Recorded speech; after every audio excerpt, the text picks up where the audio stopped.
کہ کیا وہ اپنے باپ دادوں کا اتباع کریں گے اگرچہ وہ ان کے باپ دادا نہ ہی کچھ سمجھ رکھتے ہوں اور نہ ہی ہدایت پر ہو، پھر بھی ان کی تابعداری کریں گے۔ یہاں پر آگے اللہ رب العزت ارشاد فرماتے ہیں وَمَثَلُ الَّذِينَ، اور مثال ان لوگوں کی کفر جو کافر ہے، وہ لوگ جنہوں نے کفر کیا، کَمَثَلِ الَّذِي، ان کی مثال اس شخص کی طرح ہے، يَنْعِقُ جو آواز دے بما وجہ بسبب اس کے، لا يسمعو کہ وہ نہیں سنتا الا مگر دعاء و نداء سوائے پکار اور چیخ کے، سمن بہرے ہیں، بکمن گونگے ہیں، عمیٌ اندھے ہیں، فہم لا یعقلون پس وہ عقل نہیں رکھتے۔ یہاں پر اس آیت کا مطلب یہ ہے کہ کافروں کو دعوت دینے والے شخص کی مثال ایسی ہے جیسے کوئی شخص ان جانوروں کے پیچھے چیخ رہا ہو جو بس پکار اور آواز سنتے ہیں اور اس سے زیادہ کوئی بات وہ سمجھتے ہی نہیں۔ وہ یہ سمجھتے ہیں کہ ہمیں کسی نے آواز دی لیکن کیا کہا اس کو بالکل نہیں سمجھتے۔ اور دوسری صورت میں یہ مطلب ہوگا کہ کافروں کی مثال اس شخص کے جانوروں کی طرح ہے جو اپنے جانوروں کو پکارتا اور چیختا چلاتا ہے اور جانوروں کو پکار کے سوا کچھ خبر ہی نہیں ہے کہ میرا مالک کیا کہہ رہا ہے۔ تو اسی طرح جو ہے دونوں صورتوں میں مطلب یہ ہے کہ کافر لوگ اپنی جہالت اور حماقت سے باپ دادا کی تقلید میں لگے ہوئے ہیں، حق سمجھنے اور قبول کرنے کو تیار نہیں۔ اس بارے میں وہ جانوروں کی طرح ہے، حق کی آواز سنتے ہیں لیکن سب انسنی کر دیتے ہیں، نہ ادھر اپنے ذہنوں کو متوجہ کرتے ہیں اور نہ غور و فکر کے لیے خود تیار ہوتے ہیں، بلکہ بالکل جانوروں کی طرح سے ہے، آواز تو سنی لیکن سمجھتے کچھ نہیں ہے۔ آگے اللہ رب العزت ارشاد فرماتے ہیں یا ایھا الذین آمنوا، اے ایمان والو، کلو کھاؤ، من طیبات پاکیزہ چیزوں میں سے، ما رزقناکم جو ہم نے تم کو دی ہے، واشکروا للہ اور اللہ تعالیٰ کا شکر ادا کرو، ان کنتم ایاہ تعبدون اگر تم خاص اللہ ہی کے عبادت گزار ہو۔ اس آیت میں بھی پاکیزہ چیزوں کے کھانے کا حکم فرمایا اور اللہ پاک نے جو نعمتیں دی ہیں ان کا شکر ادا کرنے کا حکم دیا اور فرمایا کہ اگر تم اللہ کی عبادت کرتے ہو تو اس کا شکر ادا کرو، کیونکہ جو عبادت اس کی عظمت و کبریاء کی شایان شان ہے وہ شکر کے بغیر کامل نہیں ہوتی۔ اللہ تعالیٰ نے جو حلال رزق عطا فرمایا ہے اسے کھاؤ پیو اور شکر ادا کرو۔ تو نعمتوں کے شکر کا تقاضا یہ ہے کہ صرف اللہ کی اطاعت اور عبادت میں مشغول ہوں اور اس کی نعمتوں کو گناہوں میں خرچ نہ کیا جائے۔ حرام کھانے کے بارے میں اللہ رب العزت نبی علیہ السلام ارشاد فرماتے ہیں کہ نبی علیہ السلام نے ارشاد فرمایا کہ بے شک اللہ تعالیٰ پاک ہے اور پاک مال کو ہی قبول فرماتا ہے، لہٰذا اللہ جل شانہ کے راستے میں جب بھی خرچ کرو تو پاک مال کو خرچ کرو۔ اسی طرح دوسری جگہ فرمایا کہ اے ایمان والو جو پاک چیزیں ہم نے تم کو دی ہیں ان میں سے کھاؤ۔ اس کے بعد حضور اقدس صلی اللہ علیہ وسلم نے ایسے شخص کا ذکر فرمایا جو لمبا سفر کر رہا ہو، اس کے بال بکھرے ہوئے ہو، جسم پر گرد و غبار اٹا ہوا ہو اور وہ آسمان کی طرف ہاتھ پھیلائے یا ربی کہہ کر دعا کرتا ہو۔ یہ شخص دعا تو کر رہا ہے اور حال یہ ہے کہ اس کا کھانا حرام ہے، اس کا پینا حرام ہے اور اس کا پہننا حرام ہے اور اس کو حرام غذا دی گئی ہے، بس ان حالات کی وجہ سے اس کی دعا کیسے قبول ہوگی؟ اس حدیث میں حرام سے پرہیز کرنے اور حلال کھانے کی اہمیت پر زور دیا ہے اور بتایا ہے کہ جو صدقہ مال حلال سے ہوگا وہی قبول ہوگا۔ اللہ پاک ہے اور اس کی بارگاہ میں پاک چیز ہی قبول ہو سکتی ہے۔ حرام کمائی کی چند صورتیں ہیں جن میں رشوت لینا ہے۔ رشوت آج کل بہت عام ہے، سب کو معلوم ہے کہ رشوت کا مال حرام ہے۔ رشوت کا نام ہدیہ یا تحفہ رکھ لیا جائے تب بھی حرام ہی رہتا ہے۔ جو لوگ حکومت کے کسی جائز شعبے میں کام کرتے ہیں اور رشوت لیتے ہیں ان کو رشوت تو حرام ہے ہی، تنخواہ بھی حلال نہیں، اس لیے کہ جس کام کے لیے حکومت نے ان کو دفتر میں بٹھایا ہے وہ کام انہوں نے نہیں کیا۔ رشوت لینے کے لیے اصول اور قواعد کے خلاف کام کرتے ہیں جو کام کرنے والے کے لیے مقرر کیے ہیں۔ سود کم ہو یا زیادہ عوام سے لیا جائے یا کسی بھی ادارے سے، وہ سب حرام ہے اگرچہ اس کا نام نفع رکھ لیا جائے۔ ہر وہ ملازمت حرام ہے جس میں گناہ کیا جاتا ہو، چونکہ گناہ کرنا اور گناہ کی مدد کرنا دونوں حرام ہے، اس لیے گناہ کی اجرت بھی حرام ہے اور گناہ پر مدد کرنے کی اجرت بھی حرام ہے۔ اسی طرح حرام چیزوں کی تجارت حرام ہے اور اس پر نفع بھی حرام ہے۔ شراب، خنزیر، خون، مردار گوشت، تصویریں، مورتیاں، ان سب چیزوں کی خرید و فروخت حرام ہے اور ان کی قیمت اور نفع بھی حرام ہے۔ جتنے بھی ٹیکس ہیں سب کا وصول کرنا حرام ہے، اور اس سلسلے کی تمام ملازمتیں بھی حرام ہیں اور اس کی تنخواہ بھی حرام ہے۔ بیمہ پالیسی جو ہے یہ سراسر قمار ہے، یعنی جوا ہے۔ زندگی کا بیمہ ہو یا اموال تجارت کا، کارخانوں کا یا گاڑیوں کا، یہ سب حرام ہے، اور ان میں اپنی جمع کردہ رقم سے زائد جو کچھ ملے وہ سب حرام ہے۔ جتنے بھی قمار یعنی جواری کے جوے کے طریقے ہیں، گھوڑ دوڑا اور وغیرہ وغیرہ، جتنے بھی یہ مرغیوں کو لڑوانا، ان سب کی آمدنی جو ہے یہ حرام ہے۔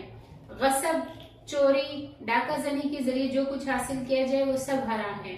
لوگوں کو اغوا کر کے جو ان پر رقم حاصل کی جاتی ہے اغوا برائے تاوان کی، وہ بھی حرام ہے۔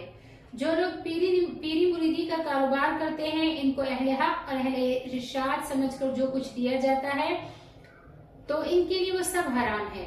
میراث شریعت کے مطابق تقسیم نہیں کی جاتی، جس وارث کے قبضے میں جو مال آ جاتا ہے وہی اپنا بنا کر بیٹھ جاتا ہے، یہ بھی حرام ہے۔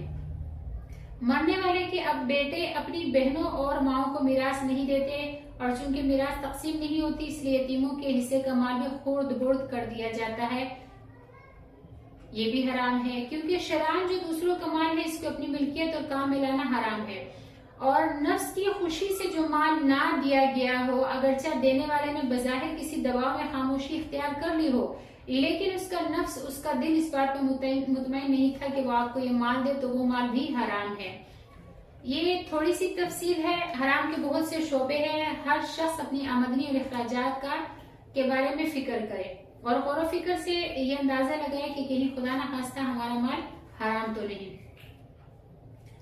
حرام مال کا بہت وبال ہے۔ بہت سے لوگ یہ سمجھتے ہیں کہ حرام آمدنی میں سے صدقہ کر دیا جائے تو باقی سب مال حلال ہو جاتا ہے، حالانکہ ایسا نہیں ہے۔ حرام سے صدقہ کرنا تو اور بھی گناہ ہے، وہ مقبول ہی نہیں ہوتا۔